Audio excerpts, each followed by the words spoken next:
But this is a great card to start off your reading. And the way I'm doing the reading, this spread this time, is this is your environment. This is the changes that are going on, and this is the outcome. Okay. Well, the next card is another major arcana card. And it's really perfect for what changes are going on, is because it's the transformation card in this deck, which is what I really call the death card. In traditional tarot, 13 is death, and I don't like that name.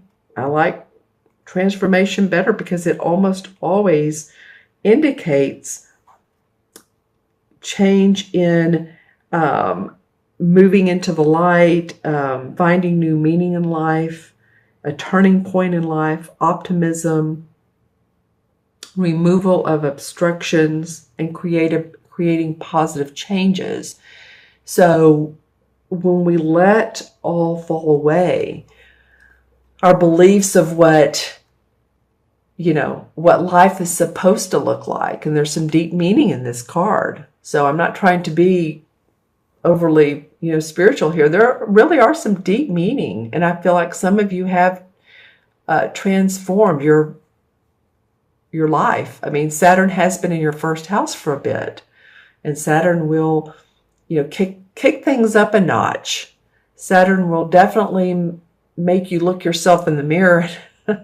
And it is the slave driver, of course, makes people work harder, but at the end of the road, you'll know why you're working harder. And usually during that path, there's change and there's transformation and there's understanding. So I feel like that's the changes that are going on. It's actually a perfect card for that particular location in the spread. The third card in the spread is the same as the Two of Wands. So I feel like, this is called the waiting game, this card. As you can see, the roots have grown down into almost the earth, as you would say, in this hourglass. And there's starting to be some blossoming. And he's walking this path. I'm going to get my selenite wand out. Don't you love it? I love to use selenite. Feels right. So he's walking this path around what this feels like the goal is, the accomplishment. And he's waiting for things to transpire. He's already set it in motion, as you can see. So this is like setting forth a new venture and seeing what the outcome is. And I'm smiling while I'm saying that because there's fun in the adventure. There's fun in the waiting game. If your intentions are that you're going to, I don't know why this is coming up, but you never know why you want to get into horse racing, and you want to purchase, a horse and see how that goes, or you're getting into a new business and you're having fun, you're happy with it, and you're putting it out to the world. It could be that, or services that you do. You could be an accountant or not. I don't feel that for a lot of you Sagittarians. Maybe it's just because we've just gone through the tax season here in the good old US of A. But this is about you yourself putting your individual talents out in the world. You may have already been doing this, but you're stepping up your game plan. You've gone through some changes, and through these changes have come new ways of working, and you're ready and excited to see what comes out of it. All right. Okay.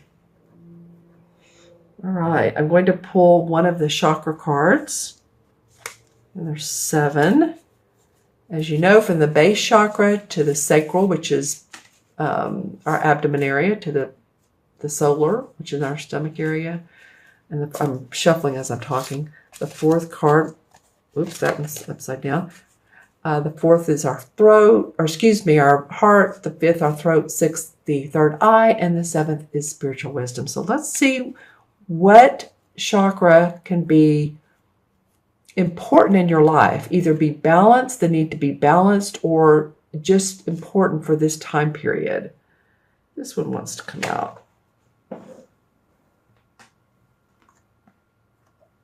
Well, the throat chakra. Okay. You know, funny because I was talking earlier in the video about communication, right? Putting your message out there. And however that may be, whether it's speaking or classes or YouTube or whatever it may be. And that's what the throat chakra is about. So it's tuning up your throat, you guys.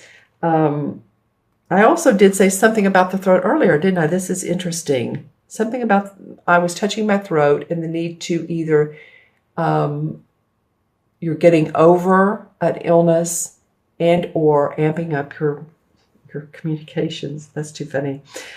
So with the throat chakra, the best way to work with it, of course, is sing, hum, you know, whatever seriously helps you feel like you're going to communicate. You know, here's a blue stone. And this is actually angelite, but you can get some like calcite, which is about the same color blue, a little bit deeper, about this color. And I tell you, I was giving a presentation for a class several years ago, and driving on the way to the meeting, to the class, I was holding blue calcite in my hand because I wanted to feel like I was going to speak concisely, and it was going to be entertaining and yet informative. And I feel like it went off really well. So I'm just saying that, you guys, if you want to increase your throat chakra, a blue stone like a calcite, hum, that's free, you know, do those types of things. All right. That's a fun reading. Thank you for, thank you, Sagittarians. Okay, I'm going to add up the the cards and connect them with the major arcana cards as well as numerology. 21 and 13 is 34, 35, 36. Well, 3 and 6 is 9, and 9 is about completion and compassion. 9 life paths are very much out there to be of service to other people. They've lived many lives. So I do feel like you guys are transforming. I do feel like you're completing some projects and you're moving on to the next. And I feel like there's compassion around that. So, no, good for you. Now, in the major arcana cards, of course, there's not a 36, but there is a 9. And the 9 is the Hermit card, interestingly enough. So when you have time during this month, take time for introspection. And that will bring enlightenment, because that's what I feel like that you all are moving towards, is enlightenment on how to transform. Personal growth is the Hermit card.